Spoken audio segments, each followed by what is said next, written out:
नमस्कार, स्वागत है आप सभी का एजुकेशन मंत्रा में। दोस्तों, नई प्राथमिक शिक्षक भर्ती विषय पर इस वीडियो में हम विस्तार पूर्वक चर्चा करने वाले हैं। धरना स्थल से एक बड़ी खबर आ चुकी है और आयोग अध्यक्ष से जो वार्ता है वो खत्म हो चुकी है और इसका जो सॉल्यूशन निकला है इस पर भी हम चर्चा करेंगे और साथ ही साथ कुछ अन्य महत्वपूर्ण खबरें हैं उनको भी इस वीडियो में देख लेंगे। तो चलिए दोस्तों, वीडियो को शुरू करते हैं। दोस्तों, आप सभी को पता होगा कि नए शिक्षा सेवा चयन आयोग के गेट के सामने लगातार 13-14 दिन से जो धरना प्रदर्शन है वो चल रहा था। और दोस्तों, देखा जाए तो इस धरने प्रदर्शन की सबसे बड़ी बात थी कि डीएलएड के अभ्यर्थी इस बार कुछ ज्यादा एग्रेसिव थे और उन्होंने यह प्रण कर रखा था कि जब तक शिक्षक भर्ती का विज्ञापन जारी नहीं हो जाता है तब तक हम धरना स्थल से नहीं हटेंगे और शिक्षक भर्ती का विज्ञापन लेकर ही जाएंगे। आयोग के कह लें कि प्रभारी सचिव साहब का जो स्टेटमेंट आया उसके बाद भी अभ्यर्थी नहीं माने। महाधरना हुआ कई बार, उसके बाद भी अभ्यर्थी लगातार डटे रहे। कई बार शासन प्रशासन का दबाव बना, फिर भी अभ्यर्थी नहीं हटे। तो इस बार काफी ज्यादा कह लें कि सक्रिय थे अभ्यर्थी धरना प्रदर्शन को लेकर के। लेकिन फाइनली अब कल की डेट पर जो धरना है वो देर शाम को खत्म कर दिया गया है। आयोग की अध्यक्ष प्रोफेसर कीर्ति पांडे जी से मुलाकात हुई, वार्ता हुई और अभ्यर्थियों ने इसके बाद जो है धरना प्रदर्शन खत्म किया। दोस्तों, देखा जाए तो धरना प्रदर्शन खत्म करने की पीछे की कुछ वजहें भी हैं, उन पर भी राजनीतिक चर्चा हो रही है कि यहाँ पर जो धरना है वो कहीं न कहीं दो फाड़ में विभाजित हो गया। प्रदेश अध्यक्ष और उपाध्यक्ष के बीच मतभेद हो गया, मनभेद जो भी कहें इसको, और उसकी वजह से धरना जो है कमजोर पड़ने लगा और फाइनली जो है धरने को खत्म करना पड़ा। इसकी रिपोर्टिंग भी आज के समाचार पत्रों में आप सभी को दिख जाएगी। तो अमर उजाला ब्यूरो की ये एक्सक्लूसिव रिपोर्ट है, इसमें देख सकते हैं। अध्यक्ष से वार्ता के बाद आयोग पर अभ्यर्थियों का धरना खत्म, संगठन में भी दो फाड़, उपाध्यक्ष ने आंदोलन से खुद को कर लिया है अलग। तो उत्तर प्रदेश शिक्षा सेवा चयन आयोग पर बेमियादी धरने पर बैठे अभ्यर्थियों ने आयोग की अध्यक्ष प्रोफेसर कीर्ति पांडे से वार्ता के बाद 14वें दिन यानी मंगलवार को अपना धरना समाप्त कर दिया है। इस बीच अभ्यर्थियों ने संगठन में दो फाड़ भी हो गए। 2 दिन पहले डीएलएड प्रशिक्षित मोर्चा के उपाध्यक्ष ने आंदोलन से अपने हाथ खींच लिए। अभ्यर्थियों ने प्राथमिक शिक्षक भर्ती को मांग को लेकर 28 मई को धरना प्रदर्शन शुरू किया था। इस बीच 3 बार महाधरना भी हुआ। अभ्यर्थियों ने 13 जून को भी चौथे महाधरने को घोषित किया था, लेकिन मंगलवार को प्रशासन के हस्तक्षेप के बाद अभ्यर्थियों की आयोग के अध्यक्ष प्रोफेसर कीर्ति पांडे ने वार्ता कराई। अध्यक्ष ने अभ्यर्थियों से कहा कि लिखित रूप से अपनी मांगों से अवगत करा दें, जो उचित होगा वो किया जाएगा।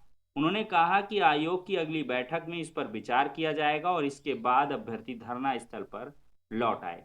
शाम को एडीएम और एसपी और अन्य अधिकारियों की उपस्थिति में डीएलएड प्रशिक्षित मोर्चा के प्रदेश अध्यक्ष रजत सिंह ने आंदोलन समाप्त करने की घोषणा कर दी।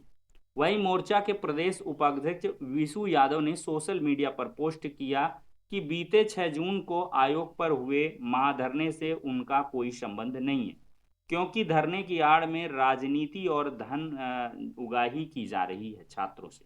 विशु ने अपने पोस्ट में लिखा है कि भोले भाले छात्रों को धरने पर बैठाकर एक तथाकथित छात्र नेता कोचिंग वालों और छात्रों से पैसे लेकर अपनी जेब गर्म कर रहा है, इसलिए वह इस आंदोलन से खुद को अलग कर रहे हैं। तो देख रहे हैं किस प्रकार से समाचार पत्रों में भी ये बातें आ चुकी हैं और कहीं ना कहीं धरने के कमजोर पड़ने की या धरना जो है कुछ एक शर्तों पर रोकने की ये जो है एक वजह भी बनी है। क्योंकि क्या है कि अब संगठन इनका कमजोर पड़ रहा है डीएलएड वालों का। डीएलएड का संगठन देखिए, डीएलएड में जब भी या कहीं भी कहें धरना प्रदर्शन हुआ, कोई एकजुटता का काम होता है तो उसमें ये पैसे वैसे का मामला चल जाया करता है और धनराशि आती भी है। बहुत सारे जनपदों से जो अभ्यर्थी नहीं आ पाते हैं तो वो सपोर्ट करते हैं। तो ऐसे में सार्वजनिक एक खाता होना चाहिए जिसमें 5-6 लोगों की कम से कम जो है उसमें वो रहे और पारदर्शिता के लिए हर शाम को जो है ऑनलाइन अब व्यवस्था भी रहती है, तो उसका जो है भेजना चाहिए अकाउंट का स्टेटमेंट, तो जिससे कि पारदर्शिता बनी रहे। ये सारी चीज़ें होनी चाहिए। अगर इस प्रकार की चीज़ें छोटी बहुत होती रहती हैं तो फिर धरना नहीं बढ़ पाता है, और देखा जाए तो आप मजबूती से अपना पक्ष भी नहीं रख पाते हैं, क्योंकि क्या हो जाता है कि बीच में दरार पड़ जाती है और इससे संगठन कमजोर होता है। खैर, ये बातें हुई हैं और इसी वजह से देखा जाए तो ये धरना प्रदर्शन खत्म हुआ है। अब आयोग की अगली बैठक में कुछ क्लियरेंस आएगा, और साथ ही साथ देखते हैं ये अध्याचन के लिए क्या कुछ काम होने वाला है।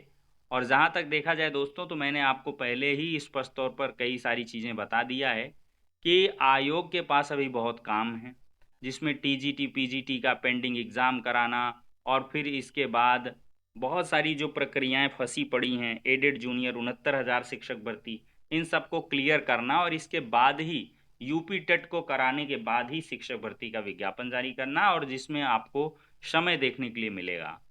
तो आप लोग चाहें तो अन्य जगहों पर अपनी तैयारी कर सकते हैं, और मजबूत तरीके से आप लोग आगे बढ़ सकते हैं। बहुत सारी वैकेंसी जो आती हैं उनके लिए आप अपने को तैयार कर सकते हैं।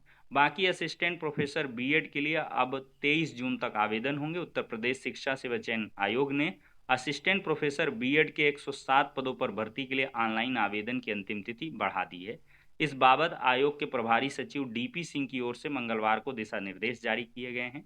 आयोग ने असिस्टेंट प्रोफेसर के 107 पदों पर भर्ती का संशोधित विज्ञापन 25 मई 2025 को जारी किया था। रजिस्ट्रेशन की अंतिम तारीख 10 जून थी। ऑनलाइन आवेदन शुल्क जमा करने की अंतिम तारीख 11 जून थी, और ऑनलाइन आवेदन जमा करने की अंतिम तिथि 12 जून थी। अब रजिस्ट्रेशन की अंतिम तिथि 21 जून कर दी गई है, और वहीं ऑनलाइन आवेदन शुल्क 22 जून तक जमा किया जाएगा। ऑनलाइन आवेदन 23 जून मध्य रात्रि 12 बजे तक जमा किए जाएंगे। तो ये दोस्तों असिस्टेंट प्रोफेसर बीएड भर्ती के लिए आवेदन की सूचना हो गई है। दोस्तों, ये भारत सरकार government of India ministry of railways की तरफ से एक जो है विज्ञप्ति है 10 जून 2025 की, और इसमें vacancies of technician to be notified in 2025, मतलब जो टेक्नीशियन की भर्ती है 2025 में वो आएगी, और इसमें अच्छे खासे पोस्ट नज़र आएंगे दोस्तों। अगर आप पूरे लेटर को गो थ्रू करेंगे तो आपको इसमें वैकेंसी की डिटेल मिल जाएगी, और 6,000 समथिंग पद यहाँ पर आपको दिखेंगे, किसी पैरा में दिया होगा 6,300 समथिंग पोस्ट नज़र आएंगे दोस्तों। और इसमें देखा जाए सबसे बड़ी बात जो ये है, ये देखिए ऊपर ही दिया गया है 6,374 vacancy of technician in 51 categories for the year 25। The railway wise distribution of vacancies is given in annexure 1। तो यहाँ पर जो भी आईटीआई किए हुए अभ्यर्थी हैं उनके लिए खुशखबरी है, अभी से तैयारी शुरू कर दें। रेलवे आपके लिए एक नायाब तोहफा लेके आ रहा है, 6,000 पदों पर आपको वैकेंसी नजर आएगी। तो फिलहाल के लिए दोस्तों इस वीडियो में इतना ही, नेक्स्ट वीडियो में मिलते हैं।